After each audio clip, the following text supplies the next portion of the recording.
거룩하신 아버지 곳에 임하시옵소서.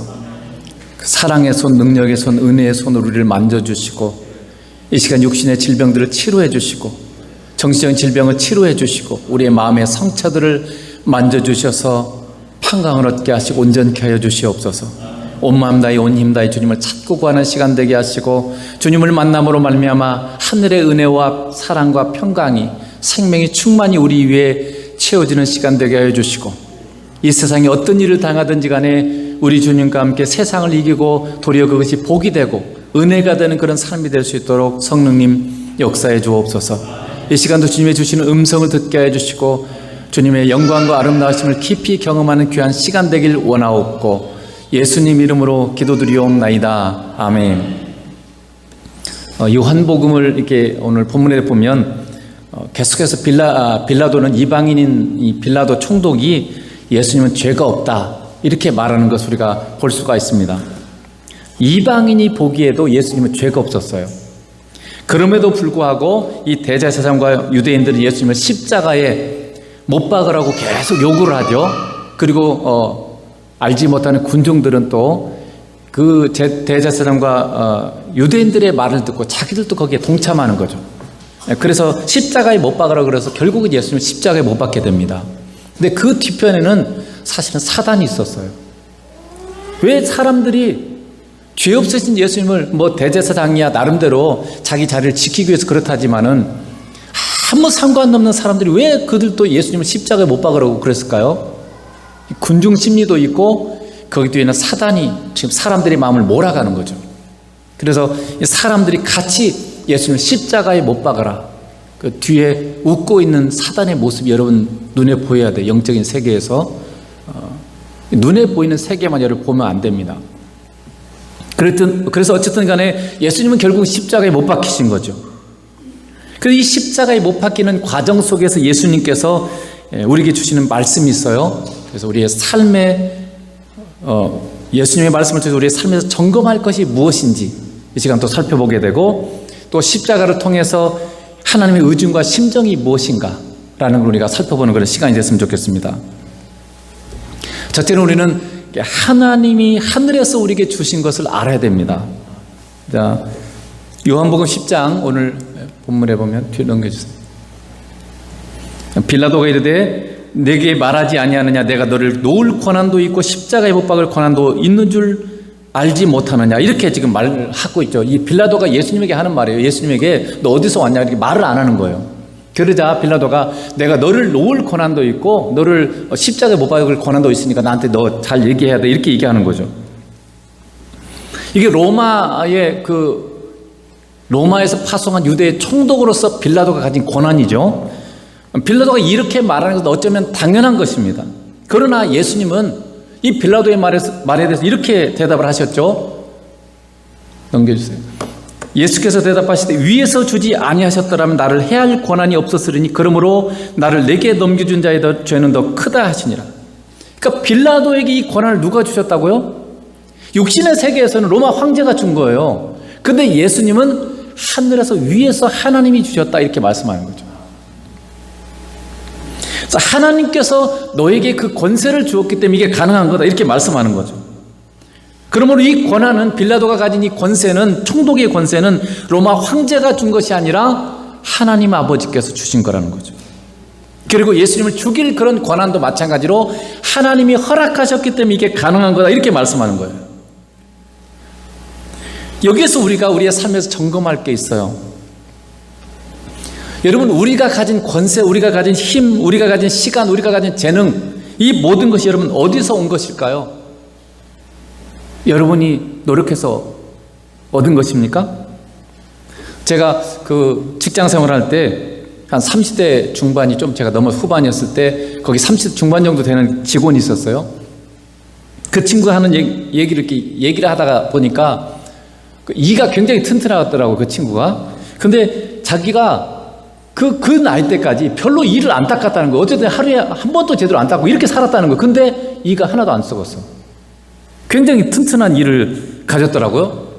저는 이가 굉장히 우리 집안은 약해서 굉장히 어렸을 때부터 저는 이미 초등학교 때 이 어금니가 충치가 다 먹어가지고 굉장히 아팠던 기억이 있어요. 지금도 그래서 이 어금니가 대부분 다 지금 이제 금리를 씌우고 이렇게 돼 있는데, 어쨌든 이게 그냥 주신 거예요. 제가 또 운동을 배우면서 많이 느끼는 것 중에 하나가 뭐냐면요, 운동에도 재능이 있어요. 제가 뭐 하여간 10시간 노력하고 어떤 사람은 1시간 하는데 그 사람이 나보다 더 잘해요. 이게 운동에 재능이 있더라고요. 그래서 그것도 하늘에서부터 이미 받은 거예요. 유전자 속에 포함되고 하나님이 주신 거죠. 여러분, 우리가 가진 지능, 여러분 우리가 뭐 머리가 좋다 그러죠. 이 IQ라고 말하는 지능이 있어요. 그리고 재능이 있어요. 또 음악적인 재능. 어떤 사람들은 음악적인 재능도요, 이게 아주 이게 보통 사람들이 반음 차이도 잘 구분을 못 하기도 해요. 근데 어떤 사람은 뭐 10분의 1 차이만 딱 나도 딱 이거 알아차리는 귀가 그걸 절대음을 감각을 해서 그 차이를 그냥 알아차리는 거죠. 미술적인 재능을 가진 사람은요, 저는 컴퓨터에서 보면 이 32가지 색이 있거든요. 그 색을 가지고 어떤 글자를 그 색으로 딱 지정을 해서 쓰는데, 그 다음에 그 색을 하려고 그러면 또 헷갈려요. 다른 색을 해버려요. 그만큼 이게 색 구별을 잘 못한다는 거죠. 그런데 미술적인 재능을 가진 사람은요, 이 삼원소 빨강색, 노란색, 파란색을 가지고 어떤 색을 만드는데 10년이 지나도 그 색을 똑같이 또 만든다는 거예요. 아주 작은 그 색깔의 차이를 그 사람은 다 구별할 수 있어요. 그래서 이게 이런 재능들을 타고난 거죠. 위에서 주신 것입니다. 이게 우리가 개발한 게 아니에요. 주신 것이 대부분이고 그걸 조금 노력해서 좀 더 개발했을 뿐입니다. 여러분, 지금 내가 누리는 물질적인 환경, 여러분 얼마나 지금은 많이 우리가 부유합니까? 오늘 아침에도 좀 이제 우리 장로님이나 권사님에게 얘기를 했는데, 우리가 어렸을 때나 나이 드신 분은 더 그랬겠죠. 더 어렸을 때면 너무나 가난하고 힘든 그런, 저희 아버지 어머니 세대는 진짜로 배를 굽는 일이 너무나 많은 그런 시대를 살았어요. 그래서 지금 우리가 누리는 너무 지금 풍족하잖아요. 너무 많아서 살쪄서 다이어트 해야 되고 이런 지금 시대에 우리가 살고 있는 거죠. 그리고 건강, 평화로움, 일상, 이 모든 것들이 여러분 주어진 겁니까? 아니면 내가 노력해서 취득한 겁니까? 여러분, 우리가 지금 잘 알고 있는 것처럼 지금 우크라이나하고 러시아하고 전쟁을 하고 있죠. 전쟁을 통해서 우크라이나인들은요, 하루아침에 그들의 평화로운 일상을 다 잃어버렸어요.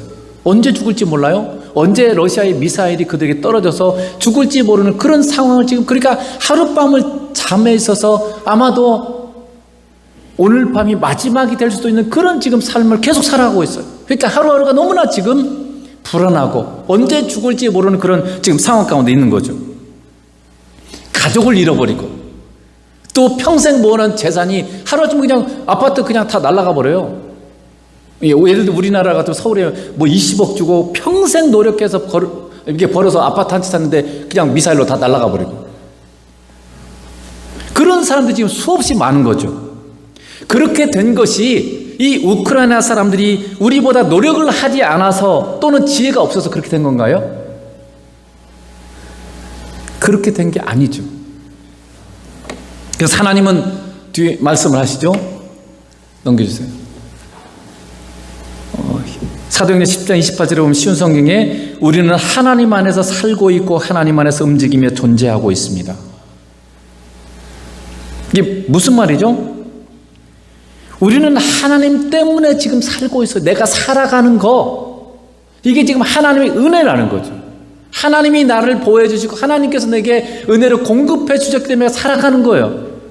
그리고 하나님 때문에 내가 움직일 수 있어요. 내가 지금 움직이는 것 자체가 하나님의 은혜고 사랑이라는 거예요.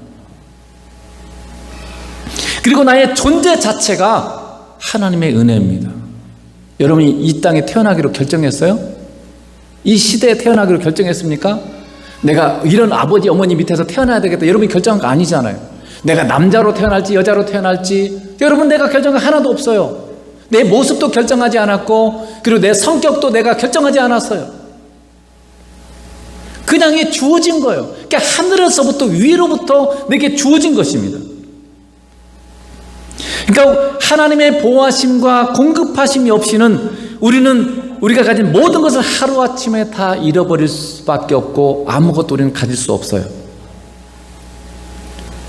우리나라도 올해도 그 좀 가뭄이 있었죠. 불과 몇 주 전만 해도 영광의 이 염산 쪽에서는요 제한급수를 했어요. 물이 없었어요. 지금도 그 영광의 이 불갑저수지 가보면 굉장히 그 수위가 떨어져 있습니다. 평상시보다 굉장히 물이 적어요. 지금 만약 하나님께서 우리나라의 이 지역에 반년만 비를 내리지 않으면 어떻게 될까요? 한 3달만 비를 안 내려도 굉장히 이게 심각해져요. 그런데 여러분 성경시대 보면 3년 반 동안 비가 안 오기도 했어요. 만약에 우리나라에 만약에 1년만 비 안 오면 어떻게 될 것 같습니까? 일주일에 한 번 급수, 그렇게 여러분 살아야 될지도 몰라요.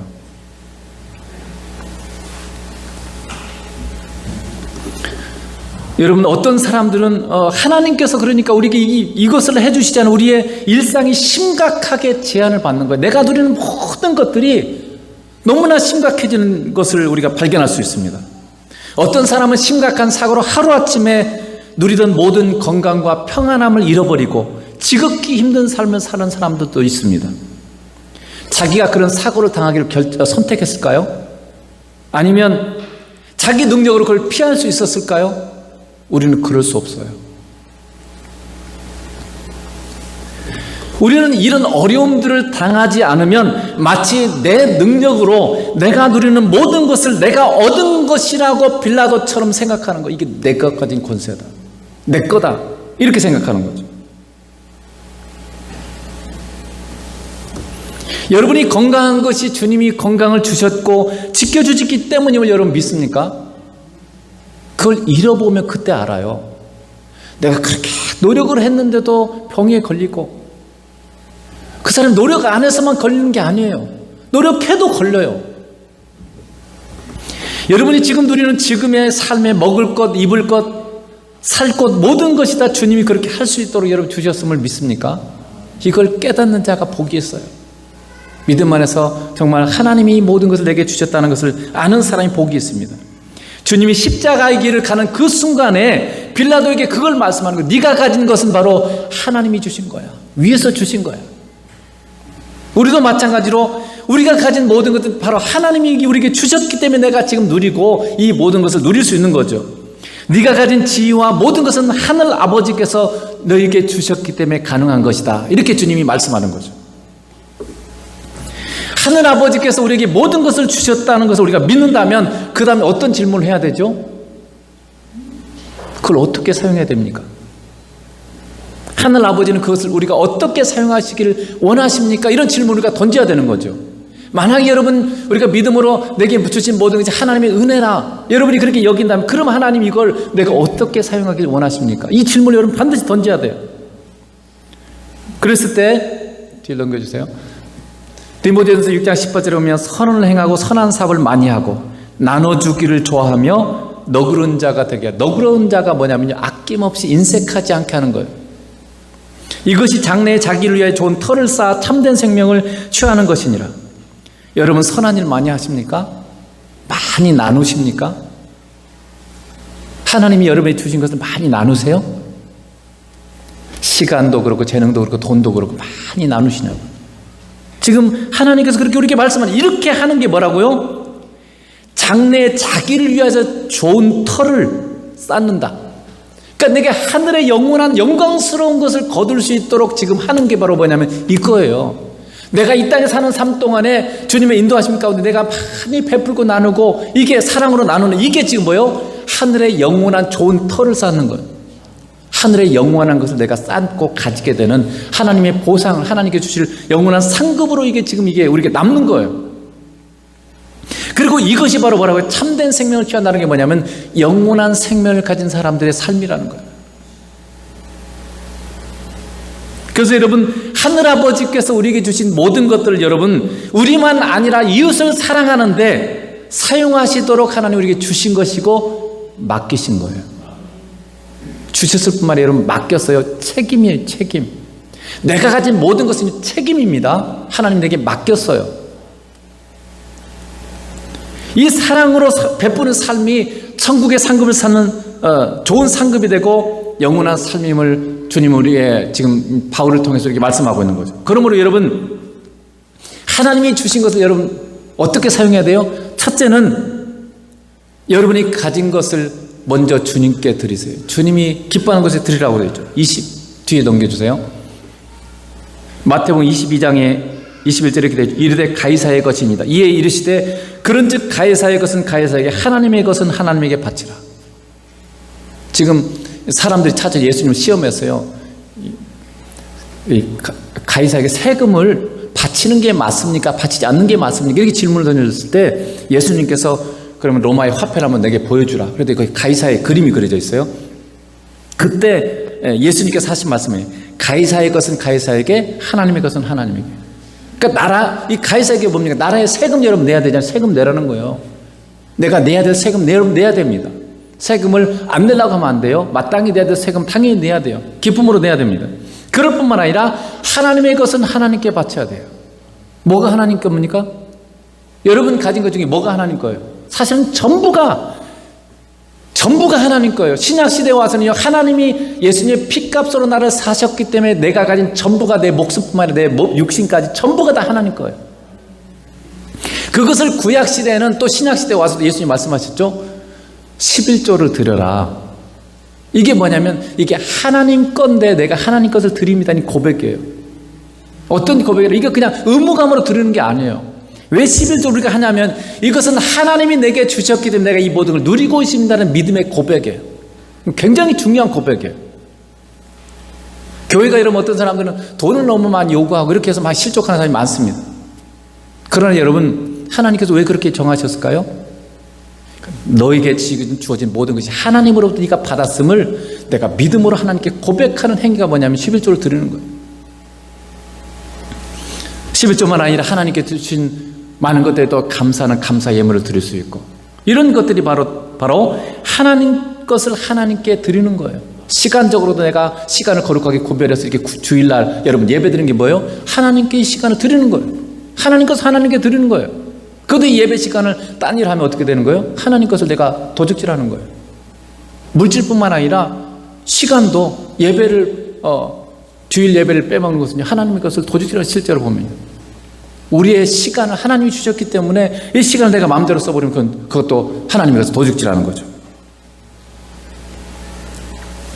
두 번째는 여러분, 이웃을 사랑하는 데 사용하십시오. 주님께서 여러분에게 도움이 필요하다고 인도하는 곳에 사랑으로 여러분 사용해야 됩니다.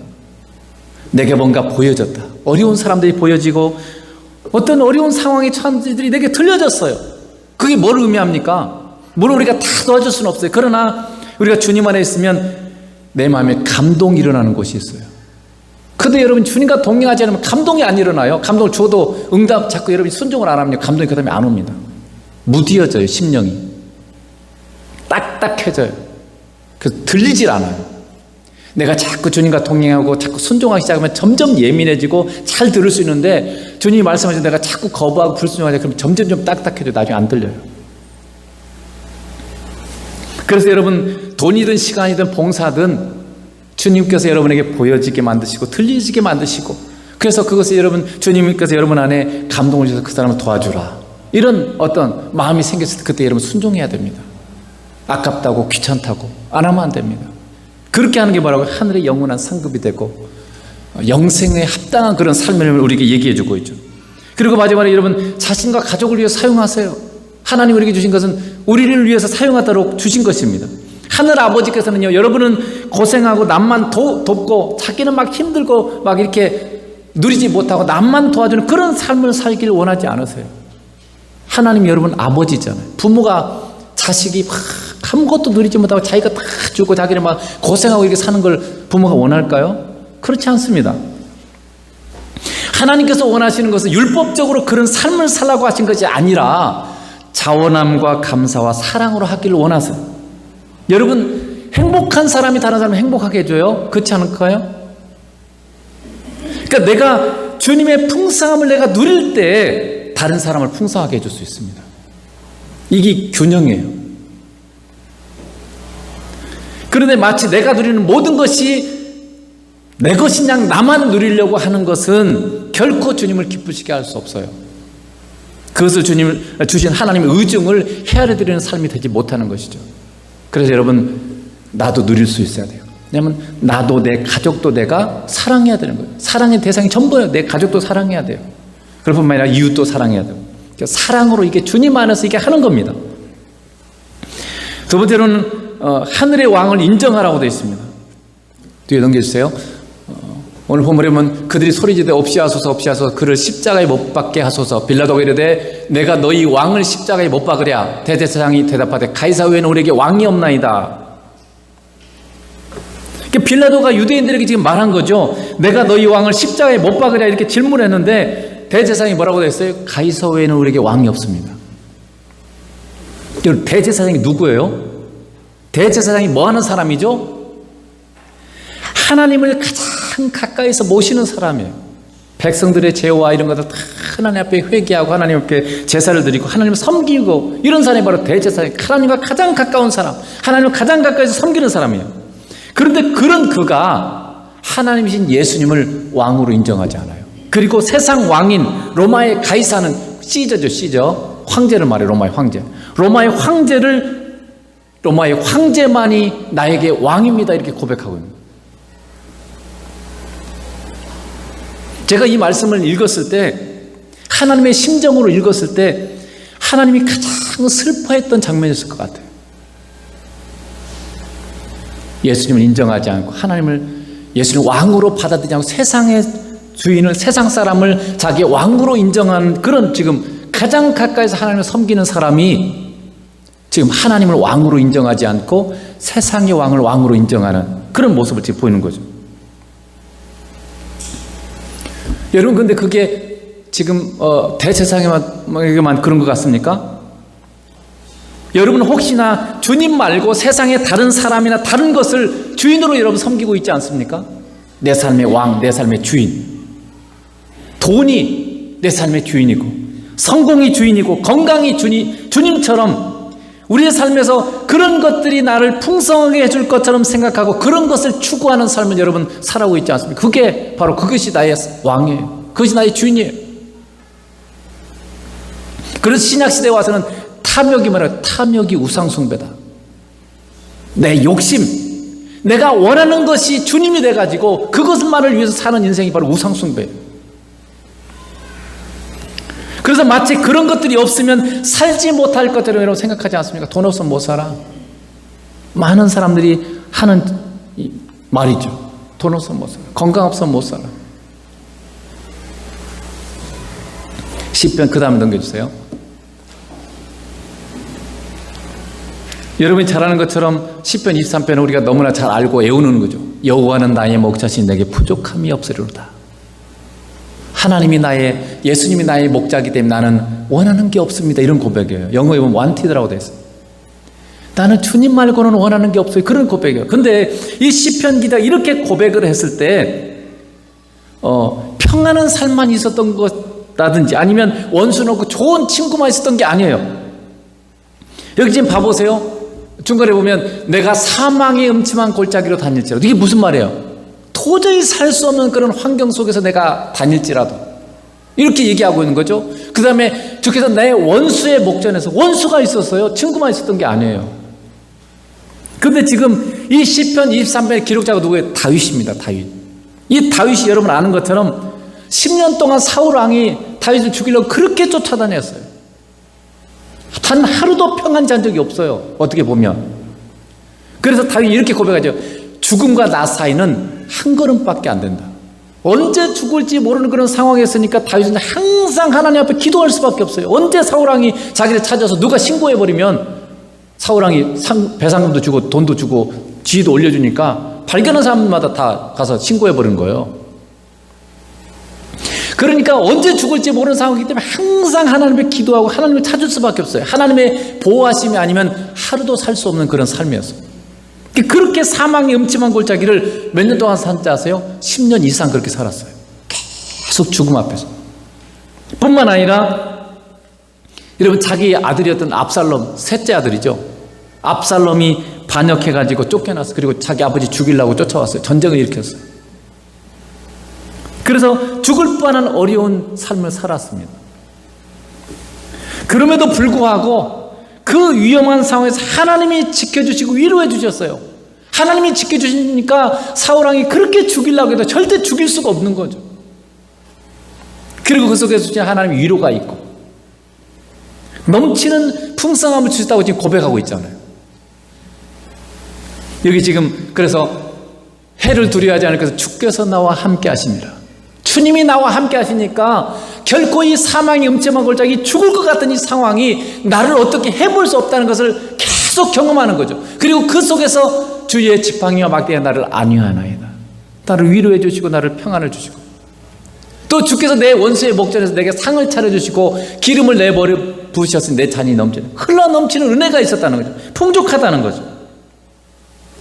그래서 여러분 믿음이란 뭐냐면 믿음의 삶은 환경이 아니라 주님 한 분이면 족함을 경험하는 거예요.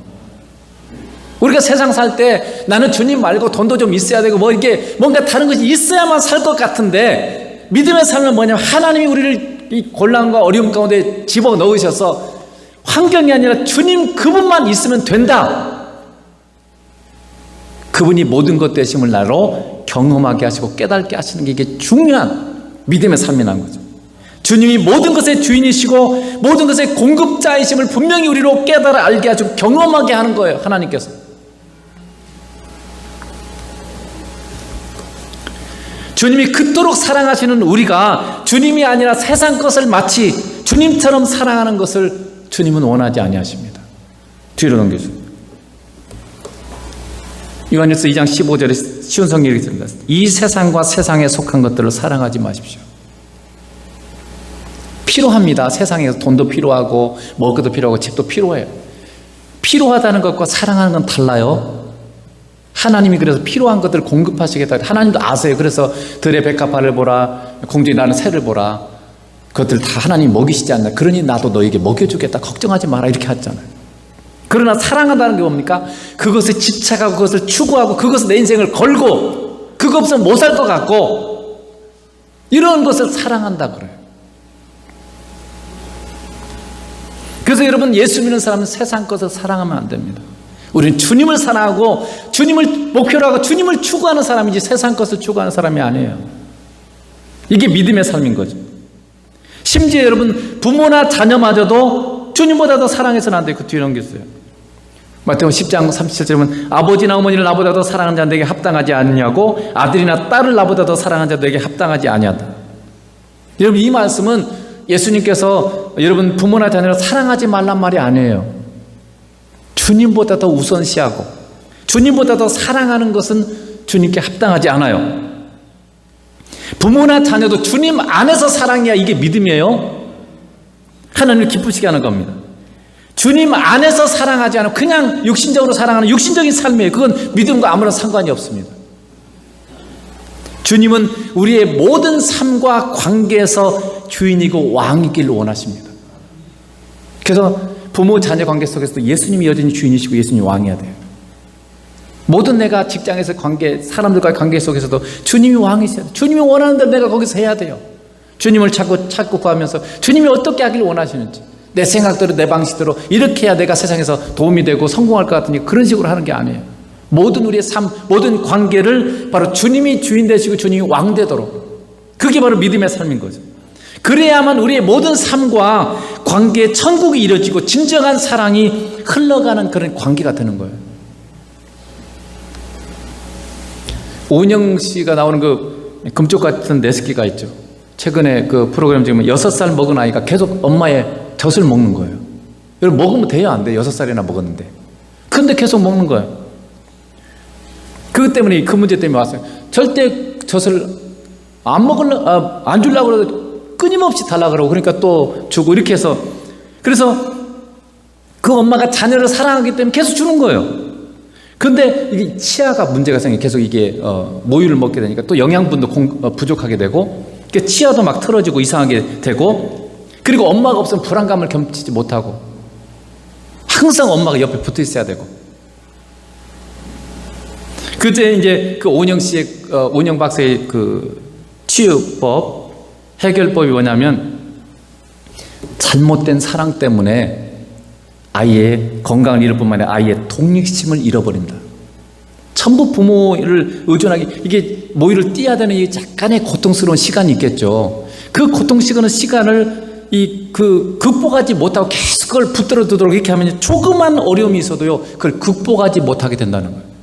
오직 엄마만 의지하게 되는 그런 게 된다는 거죠. 그래서 여러분, 잘못된 인간의 사랑이 오히려 자신과 아이에게 해가 되는 결과를 초래한다, 이렇게 얘기하고 있어요. 그래서 여러분, 아이가 원하는 대로 해주는 건 결코 사랑이 아니에요. 여러분, 예수님이 없는 인간의 사랑은요, 오염되고 틀어져 있어요. 예수님이 우리의 삶의 왕이 될 때만 우리의 모든 삶과 관계는 가장 건강하고 복되게 된다는 걸 여러분 잊지 마세요. 주님을 왕으로 인정하는 삶에 하나님을 기쁘시게 하고 여러분의 삶도 복이 있게 되는 거예요. 그 다음 넘겨주세요. 그래서 너는 범사의 그를 인정하라. 우리 모든 삶의 모든 부분에서 하나님을, 예수님을 인정하라는 거죠. 그분이 나의 주인이시고 그분이 나의 왕이라는 걸 여러분이 인정하면, 그 인정한다는 게 뭡니까? 찾고 구하고 그분의 원하는 게 뭔지를 계속 동의하면서 물어보고 사는 거죠. 그리하면 네 길을 지도하지. 하나님이 원하는 게, 하나님이 기뻐하는 길을 지도하면 그게 가장 나에게 복된 길이고 천국 길을 걷게.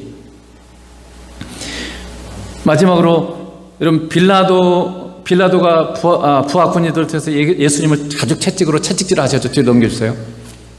이 빌라도가 예수를 데려다 채찍질 하더라. 또 로마 군인들은 예수님을 조롱하고 뺨을 쳤습니다. 그 다음 또 넘겨주세요. 그런 다음 그들은 여러 차례 예수님께 와서 유대인의 왕 만세하며 라고 말하며 예수님의 얼굴을 때렸습니다. 유대인의 왕 만세, 이것도요 사실 조롱하는 말이에요.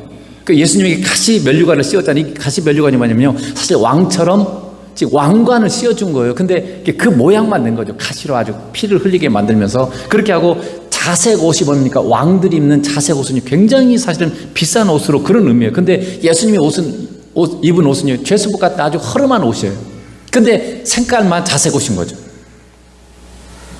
그래 놓고는 유대인의 왕이여 그러면서 막 뺨을 때리면서 이렇게 지금 조롱하고 멸시하는 거죠. 그리고 대제사장과 그 무리는요, 무죄라고 말하는 빌라도 앞에서 예수님을 십자가에 못 박도록 요구하였고, 가이사랴에는 자신들이 왕이 없다고 말을 했습니다. 그리고 로마 군인들이 예수님을 이제 십자가에 못 박게 해서 골고다라는 곳을 이끌고 갔죠. 그리고 여러분, 그 당시 십자가에 못 박기 전에 모든 옷을 다 벗깁니다. 하나도 입지 않아요. 속옷까지 다 벗겨요. 그리고 십자가에 못 박고 난 다음에 그 옷을 누가 가질지를 가지고 장난질하는 거예요. 겉옷은 찢어서 넷으로 나눠서 4명이 나눠 가졌다고 되죠. 그리고 속옷은 이게 호지 아니었단 말이에요. 통으로 짰다는 뜻이에요. 그래서 찢어지지 않는 거예요. 그래서 이것은 찢어지지 않으니까 이게 제비뽑기한 거죠. 누가 가져갈지. 이게 지금 하고 있는 거죠. 19장 20절 뒤에 넘겨주세요. 네, 여기 지금 군인들이 말하되 이것은 찢지 말고 누가 얻나 제비뽑자 하니 이는 성경에 그들이 내 옷을 나누고 내 옷을 제비뽑나이다 한 것을 응하게 하라. 이게 하나님 성경이 이미 예언해 놓은 거예요. 예수님에 대해서 사람들이 이렇게 할 것을 이미 예언해 놓은 거죠. 여러분, 이렇게 예수님이 고난과 고통의 길을 걷는데 그 능력 좋으신 주님이 왜 한마디도 하지 않고 얼마든지 십자가의 길을 벗어나려고 그러면 벗어날 수 있잖아요. 그런데 왜 이 십자가의 고난의 길을 걸어가셨을까요? 여기 지금 십자가에 못 박으라고 그러고 이렇게 소리치는 이 무리들, 대제사장이나 빌라도나 로마군이 다른 누구도 아니 바로 우리예요. 만약에 우리가 그 시대에 거기 있었다면 우리도 마찬가지로, 만약 내가 빌라도의 입장에 있었다면 나도 빌라도처럼 행동했을 거라는 거죠. 빌라도 왜 예수님을 십자가에 못 박았습니까? 잘못하면 가이사 외에는 그 다른 사람이 왕이라 그러면 가이사를 반역하는 것입니다. 이 로마 황제에 대한 반역이라는 거죠. 그러니까 잘못하면 자기의 지금 총독 자리가 빼앗기게 생겼어요. 황제한테 막 이게 들어가면 잘못하면 총독 자리 잃어버려요. 그러니까 자기 자리 지키려고 조직에 잘 보여야 자기가 뭐 승진도 하고 이렇게 하잖아요. 그런 것처럼 자기 자리를 지키기 위해서 예수님을 십자가에 못 박아도 내버려버린 거죠.